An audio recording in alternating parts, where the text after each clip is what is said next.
Welcome to About Mansfield, your audio newspaper. I'm Steve Casillo with the June 21st, 2023 178th edition, always broadcasting from the Cellmark Studios along with Colleen Daniel and the About Mansfield news team. Coming up today, it's Mansfield news and weather for the upcoming week. And a little later in the episode, you will have a chance to win a $25 gift card to a Mansfield restaurant of your choice with our Mansfield Trivia Question, courtesy of Joe Jenkins Farmers Insurance. Let's take a look at the stories we're covering this week. Scientists log the state's second largest hailstone here in Mansfield.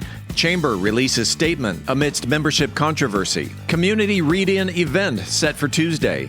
Legacy High School journalism team earns national honors. We have the 7-day weather forecast. And in the talk segment, Steve concludes his in-studio talk with Walkable City author Jeff Speck. We are Mansfield's only source for news, talk, and information. This is About Mansfield. Hi, this is Paul Duncan with Trinity Roofing and Construction. There are over 7,500 roofers in the North Texas area, and when a major hailstorm blows through town, that number skyrockets with companies as far away as Montana.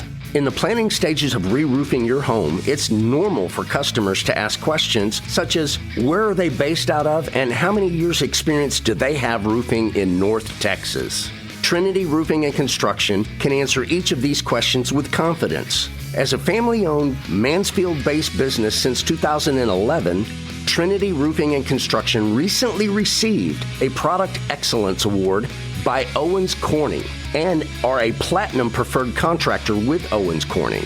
Contact us today for a free, no-obligation video roof inspection. Rated A+ with the Better Business Bureau, Trinity Roofing and Construction, a Mansfield company, not only replacing roofs, but building relationships. Find us on the web at trinityroofingconstruction.com. That's trinityroofingconstruction.com. Hey, it's Steve Casillo. I want to take a second to tell you about Podcast Mansfield Recording Studio 3.0. It's where we record and produce the About Mansfield podcast episodes. What started out as an audio-only studio, Podcast Mansfield is now a full-service audio and video recording studio, complete with custom green screen backgrounds, 2 high-definition cameras, editing, mixing, and mastering capabilities, and we can also help market your podcast.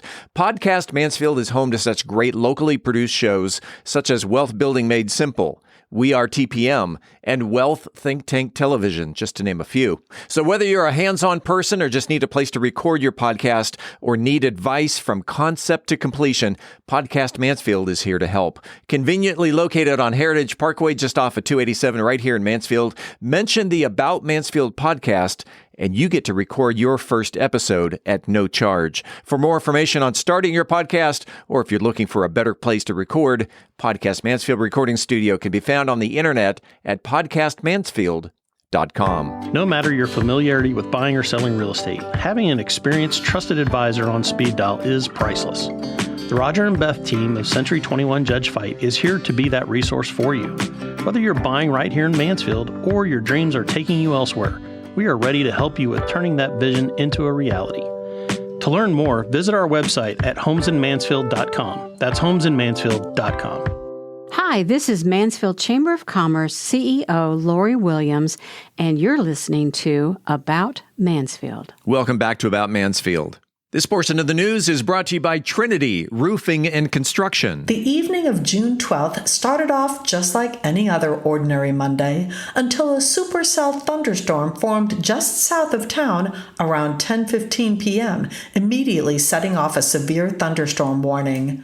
Minutes later, that cell descended upon Mansfield, producing hailstones larger than a baseball. Elon Warner picked up the largest stone he could find, placed it in the freezer, and found out the next day he was in possession of something really special. With us on the phone is the recipient of that hailstone, Elon Warner. Welcome to About Mansfield. Steve, thank you very much for having me on. This is, it's kind of a crazy thing to be a part of. It was a wild 48 hours after that hailstone fell out of the sky and ricocheted off my gutter. This happened last Monday of last week, and about what time did the storm blow through? Yeah, so this was like right around, I think, 10:30, and the next thing you know, we just started hearing hail, and then all of a sudden it was like someone was pounding on our roof. Of course, you get up and you start looking around, and I looked out onto my back. I have a little side patio, and I could tell there was a huge hailstone in one of our patio chairs. But it was still hailing. I had to resist the urge to go outside into a driving hailstorm to pick up a piece of hail. My wife advised that was not the best thing to do. So I waited until it kind of stopped, which was about 10 or 15 minutes, and then went out, picked it up. It was about the size of my hand. And then thinking that you were onto something because you've never seen something of this size, you took this stone to the internet. I did tweet out a picture of the stone with a ruler, and it was about 5.5 inches long from its tallest point to point. So it was a huge stone, and it was just, luckily, it only smashed our gutter. So I don't think we have much roof damage. I tweeted the picture out to Pete Delkus. As soon as I tweeted it out, then CBS tweets back at me, hey, can we have permission to use the photo? Hey, Channel 4 did the same thing. And I kind of just thought that was going to be the end of it. But that wasn't the end, because that very next day, Tuesday morning, a team shows up in an unmarked van looking like a scene from Ghostbusters from the Insurance Institute for Business and Home Safety. Bunch of scientists get out with a bunch of equipment, set up shop in your garage. Tell us what happened. They had a 3D scanner that they set up in my garage, and then it was a true race against time, because it was about 87% humidity that day. Yeah. So they are spinning it 360 degrees. They have a handheld scanner. They're having to blow condensed air on it because the 3D scanner won't work if the piece is super glossy. So as it melts, it gets shiny. So they're kind of spraying it and scanning it. And it was about an hour-long process. They were just constantly scanning all the sides, the top, the bottom, kind of rotating it. And they were taking the scan images, but then there was another person there taking photographs and taking video of it to just record it for their study. And now joining us from the Insurance Institute for Business and Home Safety is the lead research meteorologist, Dr. Ian Giamenko. First of all, welcome to About Mansfield. Yeah, thank you, Steve. Thanks for having me. Your research team was here at the home of Elin Werner and bringing out a set of scientific equipment. What was your research team looking for in the garage of Mr. Werner? Yeah, so he was another savvy homeowner that saved one of these giant and we believe are pretty rare hailstones that fall from thunderstorms each year. And our job was to actually go and 3D laser scan that hailstone. And what that does is it creates a very high resolution digital model. Now, we all know if you put that hailstone in your freezer a year from now, it's going to sublime away just like snowballs. So we want to actually preserve those unique shapes of these really giant hailstones so we can one, understand their aerodynamics. We can actually make molds out of them. We can 3D print them and do all sorts of things to look at how weather radar may detect these hailstones, how fast they fall, what are their aerodynamic properties. And ultimately, the idea is to try to understand as much as we can about it so we can ultimately start to make better building materials and our stuff that can actually take hail better. Because right now, not a lot of our materials can withstand hail impacts, especially of that size. Right. And here in Texas, a typical 30-year shingle only lasts about 10 years thanks to hailstorms. Yeah, that's about right, Stephen. Sometimes it's even less. And we all know, you see people putting pool noodles on their car, how annoying hailstorms can actually be. We've gotten so frustrated with them. And I need to give a shout. My sister tells me about it all the time. She lives right up the road in Arlington. So she has that same kind of, I'm just tired of this. It's my understanding that Mr. Werner's hailstone was the second largest in the state of Texas. I think it was about 5.5, maybe 5 3/4 inches in diameter. How rare is that? So we think it's fairly rare. The Texas record is 6.41 inches. That was found in Hondo near San Antonio a few years ago. We actually laser scanned that, documented that stone. This one came in obviously under it, but these hailstones, especially once you get past 4 inches, become exceedingly rare. at least to find anyway. The storms may produce them, but the fact that somebody happened to be in the right place at the right time to see one, collect one, and the fact that it survived. That kind of hailstone, when it hits, concrete or your house, if it hits your house, it's probably going through your roof deck. Wow. But yeah, the fact that it survived, that's a challenge amongst itself. But once we get above 4 inches, we really believe that these kinds of stones are quite rare, which is why we make an effort to try to document as many as we can. And to give our listeners a visual, a 4-inch hailstone is about the size of... Yeah, so a 4-inch hailstone is going to be bigger than a baseball, except these things get less spherical as they get bigger. Yeah. As an example, the biggest hailstone that ever fell in the U.S. was about 8 inches. That's almost the diameter of a volleyball. So that's pretty big. This hailstone, if you put a baseball, it would definitely fit inside this particular hailstone. But when you take out the shapes and the volume, you get kind of close. But the shapes become ever so less spherical as they get bigger. But that's just a couple of examples of what these giant hailstones look like. And if you take a stone like that, it's probably falling at about 80 to 85 miles per hour when it reaches the ground. But the end result of what you're looking for at the Insurance Institute for Business and Home Safety really is how to protect not only the business and home, but also the people inside it. Yeah, that's right. Like these hail events, sometimes I know we want to take, we take severe thunderstorm warnings with a grain of salt. And like, we have them all the time. But a lot of times they are, especially in the Metroplex, they're for hail. And if you're caught outside, there was a video of somebody in Arkansas in a kayak getting caught in a hailstorm. And that's life threatening, to be honest. Once you get 2-3 inch hailstones coming down at 70, 80 miles an hour, we know what that does in a sports environment. Just think about a baseball fastball, 80 miles an hour, good high school fastball, 90 miles an hour, college professional. That hits you in the head with no protection. That's a life safety issue. And then from the building side, hail itself, most people don't realize this, it's responsible for about 60 to 80% of the damage that comes from severe thunderstorms every single year. So it's a better than $10 billion problem. And it's just because we have materials that are not designed to withstand that every single year. This year's on pace to be a 20, maybe $30 billion year. If you start, the widespread nature of storms this last 2 weeks from the Great Plains all the way to the Southeast U.S., and hail was one of the big drivers of that. So this is going to be a really expensive year. And our goal is just simply to guide better tests, better materials to withstand this kind of stuff. Anything else you want to add before we say goodbye? Well, I would say for those of you who have dealt with these hailstorms and might find yourself in the market for a new roof, we have a whole set of asphalt shingle ratings for hail. Just go search IBHS shingle ratings. If you want a better performing product, we've got all that information for you at ibhs.org. Great set of info if you decide you want to go to something different for your roof. So please check it out. Dr. Ian Gianmaico, lead research meteorologist with IBHS. You can find it again, ibhs.org, the Insurance Institute for Business and Home Safety. Appreciate your time. Thanks for being on About Mansfield. Yeah, thanks for having me, Steve. Members come and members go when it comes to the Mansfield Area Chamber of Commerce, but no member in recent history has created quite the buzz on social media when the Chamber on Monday announced a partnership with Grapevine-based Patriot Mobile.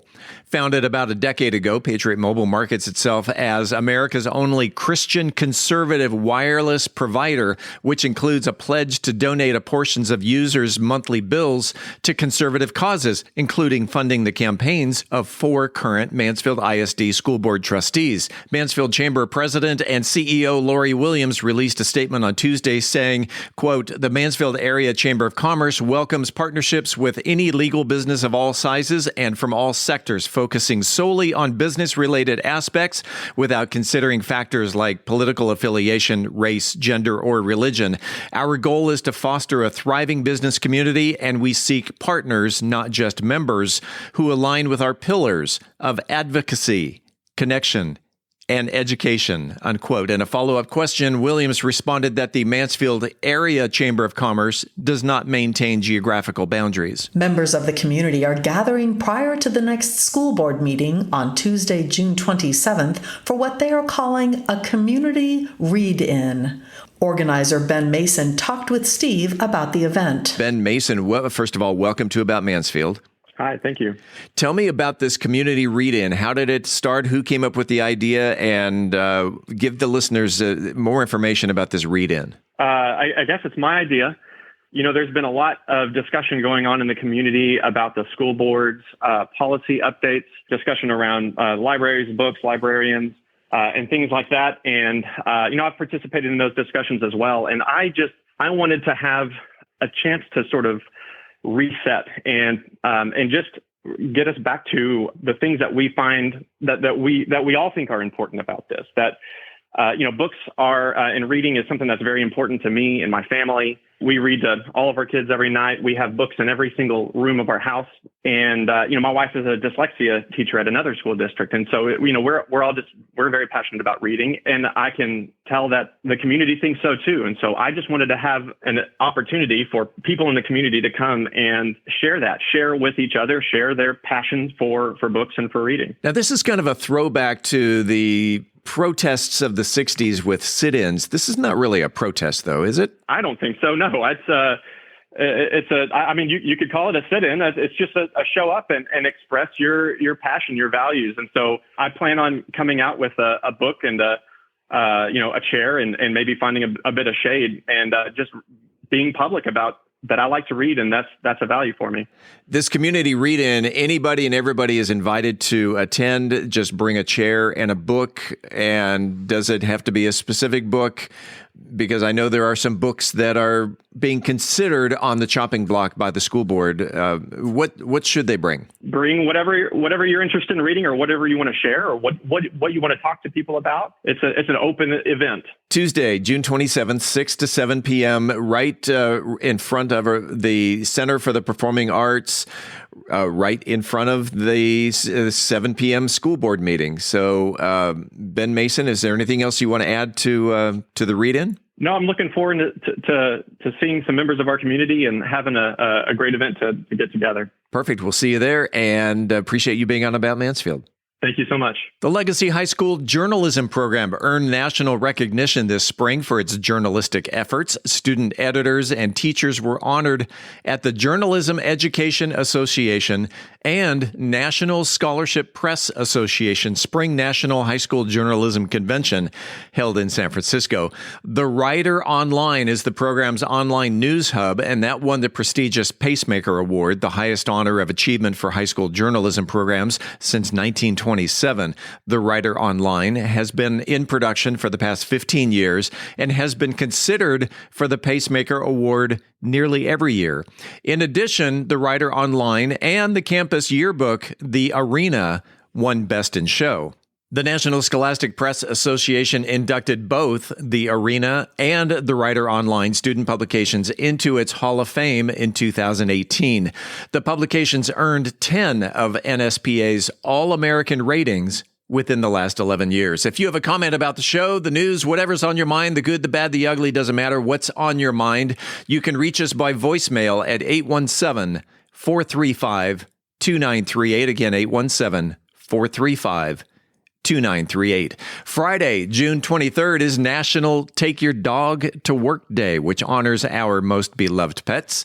National Take Your Dog to Work Day began back in 1999, and some 300 businesses hosted the event back then. Founded by Pet Sitters International, today that number has grown exponentially. So if you plan to take your dog to work, number one, get your employer's approval. Then, puppy-proof the office by putting away things that dogs may chew or eat. Get the all clear from your workmates. Did you know that 9% of the population suffers from a fear of dogs? And, not to mention allergies. Pack doggy bags with treats and small toys. Take a break. Instead of taking a coffee break, take your pooch out for a little fresh air and, that little patch of grass. That's this Friday, National Take Your Dog to Work Day. Let's head on over to the weather desk and raise the woof with the forecast for the upcoming week. Here's Colleen. Sadly, my dog Sandy won't be joining me for Take Your Dog to Work Day this year. She crossed over the Rainbow Bridge last month at about 13 and a half years of age. Sandy was actually more of a co-worker than just a dog over the last few years, as I've been able to do my day job remotely much of the time since March of 2020. I will bark at people on Friday in her honor. In other less than happy news, summer is starting off smoking hot. We've got minimal chances of rain midweek, but other than that, it will be sunny and steamy. We're looking for a high of 98 degrees Wednesday, 95 degrees Thursday, 99 degrees Saturday, 100 degrees Sunday, and 98 degrees on Tuesday. The Tarrant Regional Water District suggests that many Mansfield lawns need up to a half inch of irrigation this week. Be sure to follow the cycle and soak method to reduce waste from runoff. Use the setting recommendations for fixed spray head and rotor sprinkler zones by watering for a short time, rest for an hour, and then water a bit more. This allows more water to soak into the ground. Coming up after the break, we turn the page to the features section. Standing, bending, or twisting. It can put a strain on your back. We'll offer some tips in Methodist Mansfield News to Know. I'm Beth Steinke, and today we're going to provide some important cautions to renters on the Mansfield Real Estate Report. In this week's Cocktail of the Week, I'll be talking about a cocktail that will have you dreaming of hula girls. We are Mansfield's only source for news, talk, and information. I'm Colleen Daniel, and this is About Mansfield. This portion of the news was brought to you by Trinity Roofing and Construction. The housing market is evolving as interest rates rise to meet inflation. Speculation abounds as to what the future may hold. Do you have a trusted advisor? The Roger and Beth team at Century 21 Judge Fight should be your first call in all matters concerning real estate and the market. We specialize in residential real estate for both buyers and sellers. With industry partners across North America, our resources and expertise can turn the home you've been envisioning into a reality. Visit our website at homesinmansfield.com to learn more. That's homesinmansfield.com. I'm Philip Washington, Chief Investment Officer of Stonehill Wealth Management and host of the Wealth Building Made Simple podcast. First book I read in college was Rich Dad, Poor Dad, and it changed my life. And since then, I've read tons and tons of books on money. And what I've done is taken those lessons, simplified them, and I talk about those lessons on my podcast, Wealth Building Made Simple. So come hang out with us. We're on every major platform, Apple Podcasts, Spotify, and on YouTube, Wealth Building Made Simple. Congratulations to Mike Bowman, who was the first person to email the correct answer to last week's trivia question. Name the 11 zip codes that border Mansfield. In the interest of time, we're not going to name all 11, but we have a list on our website under the Links tab. Mike has won a $25 gift card to the restaurant of his choice. When we come back, this week's trivia question. This is About Mansfield. Hi, this is John with Pool Aid, your local pool care specialist. With the exceptional amount of rain that we've experienced so far this year, spring is a vital time to clean pool filters, skim leaves and debris, and keep skimmers clean to ensure proper circulation as well as keep your pool sweep in good working condition. If you have any questions or concerns or need a certified professional to help keep your pool safe and clean, visit us on the internet at poolaid.net. That's poolaid.net. We're here for you. At Methodist Mansfield Medical Center, we've been caring for our home team for over 15 years. Today, you'll find award-winning physicians on the medical staff, advanced neurosurgery, a Level 3 trauma center, critical care for newborns, and comprehensive orthopedic care. Methodist Mansfield, delivering the care our friends, neighbors, and home team depend on. That's community, and why so many people trust Methodist. Hi, this is Joe Jenkins with Joe Jenkins Farmers Insurance, specializing in auto, home, commercial, and life insurance. I was born and raised here in Mansfield, Texas. We're active in the community, and Mansfield's a town we really care about. Our office has over 30 years experience in the insurance industry, and we're passionate about what we do and about customer service. For a free quote, please visit our website at joejenkinsinsurance.com or give us a call at 817-472-6058. Once again, that website is joejenkinsinsurance.com. It is time right now, this very second, for the highly coveted, wildly popular About Mansfield Trivia Question. If you are the first person to email the correct answer to trivia@aboutmansfield.com, you will receive a $25 gift card to a Mansfield restaurant of your choice. It's brought to you by Joe Jenkins Insurance. Whether you're looking for homeowners, auto, commercial, or any other type of insurance, Joe has helped maintain area residents understand the insurance coverage that best fit their needs since 2010. You can find him on the internet at Joe Jenkins Insurance. And by the way, thank you, Joe, for sponsoring the Mansfield Trivia Question for one full year. We sure appreciate your support. And as I do every week, I mention that not every winner submits their answer on Wednesdays. If you're listening on Thursday, Friday, Saturday, whenever, give it a shot. You may be taking home a $25 restaurant gift card. Let's get to this week's question, Colleen. Well, Steve, Big League Dreams here in Mansfield celebrated its 15th birthday this spring. The California-based company has 11 locations throughout the United States on which baseball or softball players can play ball on fields that replicate present-day or former Major League Baseball fields. Mansfield's location has 8 replica fields. This week's question is, name 3 of the 8 replica ballparks at our Big League Dreams. Email your answer to trivia@aboutmansfield.com. Again, name 3 of the 8 replica ballparks at Big League Dreams in Mansfield. Good luck, and thanks to Joe Jenkins Insurance for the gift card. Hi, this is Mansfield Chamber of Commerce CEO Lori Williams, and you're listening to About Mansfield. Welcome back to About Mansfield, your audio newspaper. Let's open up the features section. Angel Biasatti is here with tips on staying healthy in Methodist Mansfield News to Know. Angel? There are several ways to prevent back pain and keep our back strong. Dr. Richard Mayraw, an independent practicing neurosurgeon on the medical staff at Methodist Mansfield Medical Center, start by strengthening core muscles in the abdomen by doing crunches each day, along with brisk walking, swimming, or riding a stationary bicycle. These exercises are good for building muscle, strength, and flexibility, and they can help protect the spine and increase your overall mobility. When standing, Dr. Mayraw suggests relieving pressure on the lower back by placing one foot forward and keeping the knees slightly bent. Sitting with knees slightly higher than the hip also helps relieve pressure. Whether standing or sitting, keep shoulders back and avoid slouching. Lifting can be your back's worst enemy. To protect your back while lifting, bend at the knees and keep your back straight. Then lift with your legs. Hold heavy objects close to your body and don't twist. If an object is too heavy to lift, get a buddy to help you lift it. Maintaining our overall health also helps your back. Being overweight can cause back strain, and smoking cigarettes can reduce blood flow to the lower spine, causing pain and spinal degeneration. Dr. Mayraw advises, back pain doesn't always mean surgery, and most of the time it can be treated. For mild or moderate pain, rest for a couple of days and use an anti-inflammatory medicine such as ibuprofen. Apply ice or heat packs, but only for about 20 minutes at a time. If your back pain is severe, persists, or builds in intensity, make an appointment with your doctor.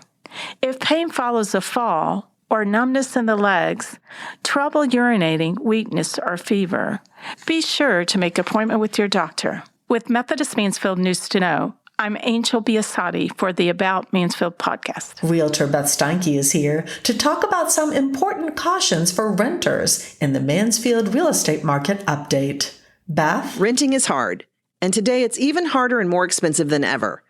But even more than that, searching for a rental can be full of pitfalls and scams. A few months ago, I received a phone call about a property we had listed for sale. The young lady on the phone explained that she was moving to the area from out of state and had placed a deposit on this rental, but couldn't reach the landlord. It broke my heart to tell her that the home was not listed for rent and that she was likely the victim of a scam. So not only did she lose thousands of dollars, she also didn't have a place to live. This old adage is absolute truth in the rental market today. If it looks too good to be true, it probably is. Here are 3 things to watch for if you or someone you know is in the market for a rental. Your first clue that something is wrong is if the house looks amazing online, but the rent is lower than the competition. Anyone can put a rental online, even scammers. You'll find these primarily on Facebook Marketplace or Craigslist, but they also will put them on other websites that look very official, like Zillow or HotPads. Those websites do not fact check or verify listings. You're going to get really excited and in a hurry to get your application in on this too good to be true deal, easily overlooking clues that this could be a scam. The second clue is if the person that you're talking with says the owner is a friend and asked him or her to assist with getting their place rented for them while they are away. But the big clue is that they are not a real estate agent. This is a common approach, and they seem sincere and legitimate. They may even have keys to show you the property, likely obtained illegally or even by breaking in and changing the locks. The third clue that you are dealing with a scammer is that they cannot show you the property at all. Maybe they are out of town or haven't received the keys yet or any number of other excuses. They may urge you to get your application and deposit in quickly to beat the competition. This one is especially prevalent for renters moving from other markets who are having to rent sight unseen, like the young lady that called me. Scammers will take homes listed for sale on public websites, reuse the pictures, post the fake rental listing, and then steal personal information and money from would-be renters. So what can you do? Number 1, do a quick internet search of the address. If it comes up on all of the real estate sites as being for sale or even recently sold, then you'd better ask some additional questions. Number 2, is the contact person a licensed real estate agent? You can search for license information on the Texas Real Estate Commission website. If they are a licensed agent, you can be comfortable knowing that they are offering a legitimate property for rent. It's okay to ask them too. Licensed real estate agents have to abide by all the state laws and regulations and could face losing their license if they do not. A realtor has an even higher ethical standard to uphold. Not all real estate agents are realtors. Lastly, you can choose to work with a licensed real estate professional to represent you as you find a rental. You don't have to go it alone. Realtors have access to properties listed in the MLS, and if it's not listed in the MLS, they will work with their clients to ensure that everything looks like it's on the up and up. Speaking of asking questions, do not be afraid to ask a lot of questions to the contact person on that rental listing, and listen carefully for clues that just don't add up. Moving is already stressful, and falling victim to a scam is a nightmare.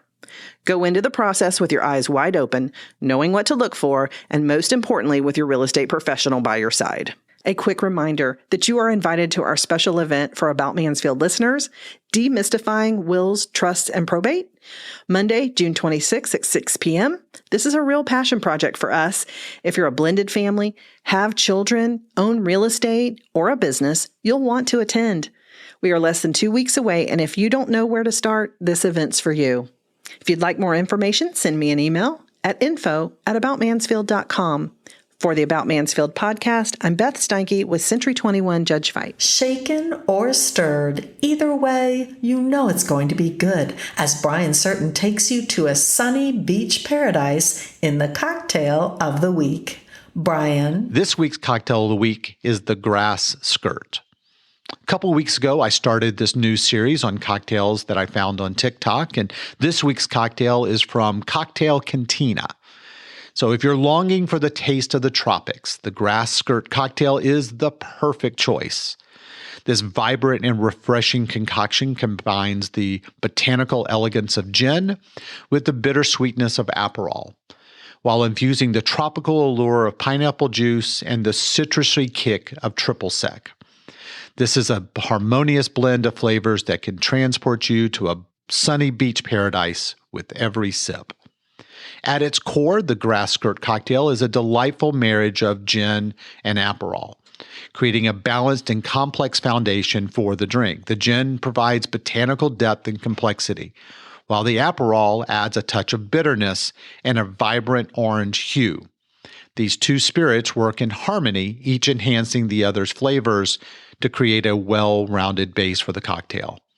To take it to the next level, pineapple juice is introduced, bringing a tropical twist that instantly invokes images of swaying palm trees and sandy shores.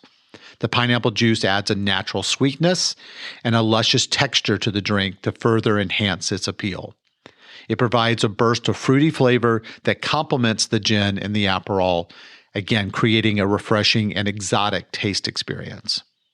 And now we're going to add a layer of citrusy brightness with a splash of triple sec. Triple Sec is an orange flavor liqueur that brings a zesty kick and a touch of sweetness to the mix. It takes the cocktail and elevates it by infusing it with delightful citrus notes that perfectly balances out the other ingredients. To create the tropical fusion, start by filling a shaker with ice, add 2 ounces of gin, 1/2 ounce of Aperol, 1 ounce of pineapple juice, and 1 ounce of Triple Sec to the shaker.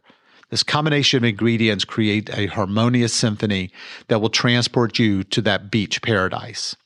Shake the mixture vigorously, allowing the ice to chill and meld the flavors together. Once the cocktail is well shaken, strain it into a chilled glass, such as a coupe or highball glass that's filled with fresh ice. The vibrant orange hue of the cocktail is visually enticing and sets the stage for a tropical escape that awaits you with every sip. To garnish, you have a few options. You can add a pineapple wedge or a slice of orange to accent the tropical theme. Alternatively, add a sprig of mint or a pineapple leaf that can be used to add a touch of freshness and an aromatic appeal. With your grass skirt cocktail in hand, take a moment to savor the aroma that comes from the glass. The first sip reveals the symphony of flavors that dance on your palate. The gin's botanical complexity melds with the bittersweetness of the Aperol. Then the pineapple will bring that tropical sweetness, and the Triple Sec with the citrusy kick brings everything together, creating this very well-balanced cocktail, which actually leaves you yearning for more. Again, this cocktail brings the best of all of these ingredients and captures the essence of a beach paradise, and it transports you to a state of relaxation and bliss. Whether you're enjoying it on a sunny afternoon or dreaming of a vacation, this cocktail is sure to whisk you away for someplace not here. But again, don't worry about taking notes. I'll always post the ingredients and post them on bourbongospel.com. So to make the cocktail you're specifically going to use, as I said earlier, 2 ounces of gin, 1 ounce of pineapple juice, 1 ounce of Triple Sec, and 1/2 ounce of Aperol. Place all the ingredients in a shaker tin, shake thoroughly, and then served in a chilled coupe glass with an orange twist or a slice of pineapple. As always, I'm open to hear your take and your input. You can reach me at brian@bourbongospel.com. And until next week, as my favorite author, Mark Twain, said, too much of anything is bad, but too much bourbon is barely enough. Reporting for the About Mansfield podcast, I'm Brian Certain. Hi, this is Mansfield Chamber of Commerce CEO Lori Williams, and you're listening to About Mansfield. Welcome back to another segment of About Mansfield. I'm Steve Casillo as we make the transition from news to talk. And last week we started with part 1 of our talk with Walkable City author Jeff Speck. We kind of talked a lot about generalities. This week we're going to get into specifics. Is Mansfield a walkable city?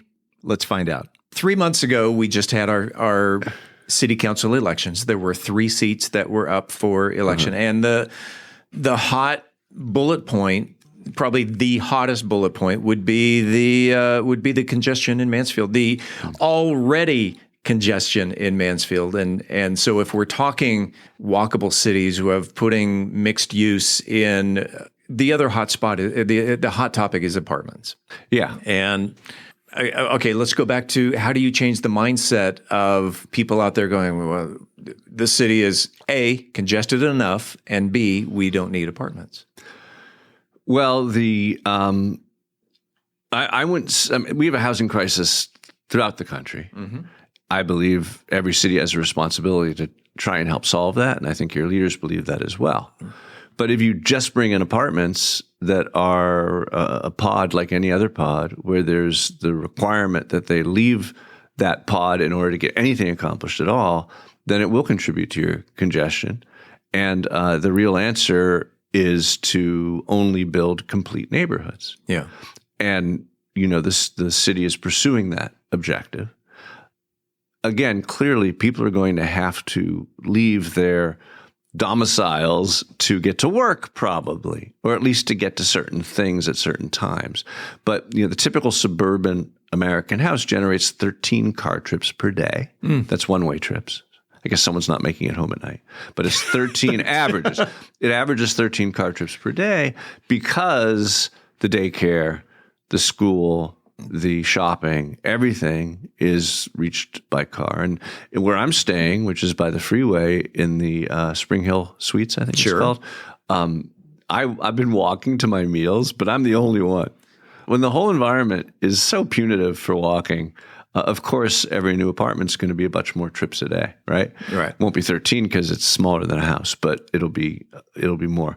The city, by building new apartments within and frankly single family homes and everything in between, this missing middle housing we talk about in mixed use walkable communities, then overall people's trips can drop because the typical citizen won't have the obligation to drive absolutely everywhere. Two questions really is that, all right, you've got a walkable city, and now let's talk about the congestion. This is where public transportation comes into play. The city has become so congested, I'm going to take the bus to work. Or the other part of that question is, how do we get businesses around to stagger their work hours so that not everyone is traveling to work at 8 a.m. They're not going home at 5 o'clock. Some are working 7 to 4. Some are working 9 to 6. Is this congestion just within Mansfield, or is it really people who are commuting throughout the whole area? Is there issue the local congestion, or is it more the overall congestion? It really is people have been talking locally about Mansfield, but when you talk about the DFW Metroplex, and we are recording this interview at 4 p.m. on a Tuesday, as I'm scanning very, very quickly for a map, I'll bring up the traffic for Dallas-Fort Worth. I mean, I know it's bad throughout the region. Yeah, 4 o'clock on Dallas-Fort Worth is the freeways are mostly red. Yeah. Well, I think the sad message I have for your listeners is that's an equilibrium condition. The amount of traffic you have at any given point, well, I should say at any rush hour, is the exact amount that people are willing to put up with before they make the choice to take transit or do something else. Mm-hmm. Now, in Texas, you do have DART, right? In Dallas, you have DART. I don't think there's any real transit serving you down here in particular, right? There's some buses that do a little bit. Not even buses. Mansfield has no public transportation. Arlington has a van service. Right. I forget the name of but yeah, and between Dallas and Fort Worth, there is the train, which is DART related, and a lot of people take the train. They'll drive up to the halfway point, up to Trinity, and to a park and ride circumstance, and take it to a basketball game or a concert. American Airlines Center, which is the big arena in Dallas, the train stops right there. Yeah. Gosh, if a train could make its way down to Mansfield. The problem is that in so much of your region, and here in particular, you don't have the sort of density to support transit. You also don't have what we call a nodal structure to support transit, which is particularly train transit. It doesn't stop all that often. And where it stops, you want to have a high density for it to work. You do have some, major thoroughfares, state and federal highways that have the extra lanes on them that could be dedicated to transit. But I don't think here in Mansfield we're going to solve your regional traffic picture. What I do think I can tell your listeners is that, first of all, the only way to grow and not make traffic worse is to grow in mixed-use walkable neighborhoods, right? Where people aren't dependent on the car for everything. And then secondarily, yes, most of your city will remain a driving city, but where's there the opportunity to enjoy that, more traditional relationship between streets, buildings, squares, walking, biking? And I would tell you that your only opportunity currently is a couple blocks of your city, which is Main Street and Broad. Mm-hmm. Now, there are other opportunities the city's hoping to build. But right now, the prime opportunity is your historic center. And that's where you look at the street and say, should it be burdened with handling so much traffic when it has the opportunity to be so much more than a conduit? Now, I discovered very good news when I got the traffic counts on that street from your city administration, which is that Main Street, which has 4 to 6 lanes, depending on where you look, is carrying 3 lanes worth of traffic. It's carrying 16,000 cars per day. Broad Street, which has 5 lanes, roughly, if you count how intersections are handled, right, is carrying like 12,000 cars a day. Now, 10,000 cars per day is a 2-lane street. So it's clear that because it was DOT, it was a DOT facility, it was oversized. And it's done everything it can to invite as much traffic onto it as possible over the last 50 years. But in fact, that main, where Main meets Broad, could be dieted and still handle the traffic it currently has quite comfortably. And there's an opportunity then to make a more lively center city. So you've been in town for a couple of days. You've seen our downtown. You've mentioned Main and Broad, so you're probably familiar with it. Describe to our listeners your vision of a walkable city as it refers to Mansfield. Well, I'll be. So my vision of a walkable city as it refers to Mansfield is A, to make those plans for new developments that are coming as good as they can be. And they're pretty good, as good as they can be. Honestly, as urban as they can be to create the environment. And by urban, I don't mean like city. I mean mixed use walkable as they can be, so that the people who are there can actually enjoy that lifestyle that we've seen be very successful in new developments in Plano, in Addison Circle, for example, up in that area. There's probably a good half dozen of these new town in town, or I should say new town out of town, suburban mixed-use walkable centers in the Dallas region. And there's no reason why you can't have one of those, and it would contribute markedly to the quality of life here. But secondarily, I'm very intent, and I'll be proposing to your leaders this week, that's tomorrow, just essentially a rebuilding, very small rebuilding scheme for the Main and Broad area that meets the traffic where it's at without over providing lanes, that allows a ton more parking so that it can welcome a ton more development. Because what your downtown needs is 2 things. It needs calmer traffic and it needs more people in it. So slowing down the traffic on Main Street, because I hate to say slowing down, getting people to stop speeding. Let's just say getting people to stop speeding on Main Street. And understanding that there's a lot of streets in Plano, but just at Main and Broad is a place where, sorry, not in Mansfield, but at Main and Broad where, and I'm not working in Plano, by the way, my friend David Shores did a lot of work there, getting that traffic to slow down to the speed limit and be a little bit calmer, to provide a ton more parking there and then I would advise the city to actually hand that parking out to developers. So, one of the biggest costs of putting new housing anywhere is parking. And typically, if you want to have urban walkable housing and it's apartments, the parking is structured, which is very expensive. Right. So if we could find a couple hundred, and I have a couple hundred new parking spaces just in those few blocks that could then be given to developers to use in order to support new housing, that would then bring the bodies into the downtown that would make it not dead. Right? Right.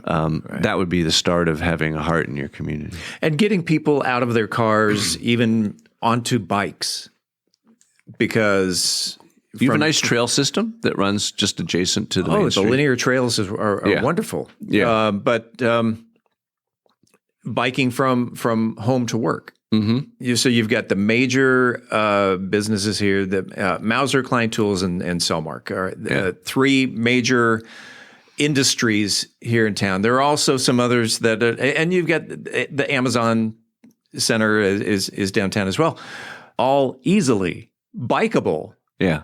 Well, I haven't looked at those destinations. You have an advantage, which is you have a few workplaces that are very large, right? As opposed to being dispersed all over the place.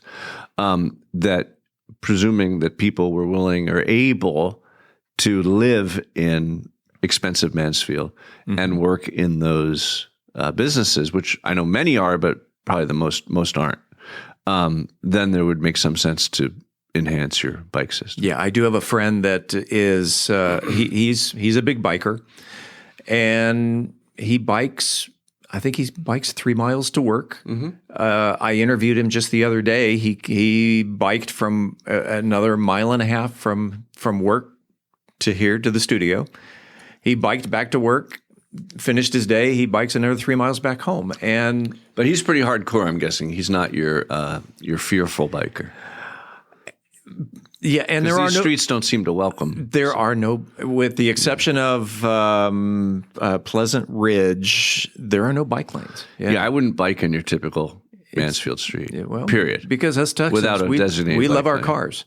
Well, no, it's just the typical speed is more highway speed than local street speed. Right. Can you give the listeners an example of what mixed use looks like? It's interesting. Post-COVID, people are strangely still building office buildings, right? Why is that? There's this, it's called the race to quality. There's these large corporations that are still looking for flagship headquarters, and they want to be in new buildings. And I'm surprised in certain markets, like really go-go markets like Salt Lake, for example, where I'm working, there's an interest in new office buildings. But typical mixed use these days is going to be a lot of housing, enough housing to support local retail. And so if you get 1,000 units within a walkable downtown, for example, that will support a nice corner grocery. Yeah. And there'll likely be workplaces there already. A lot of people, of course, are working from home and don't need that second place to go do work. But these days, it has to do with having enough housing within a pleasant walking distance of shops that then cause those shops to succeed.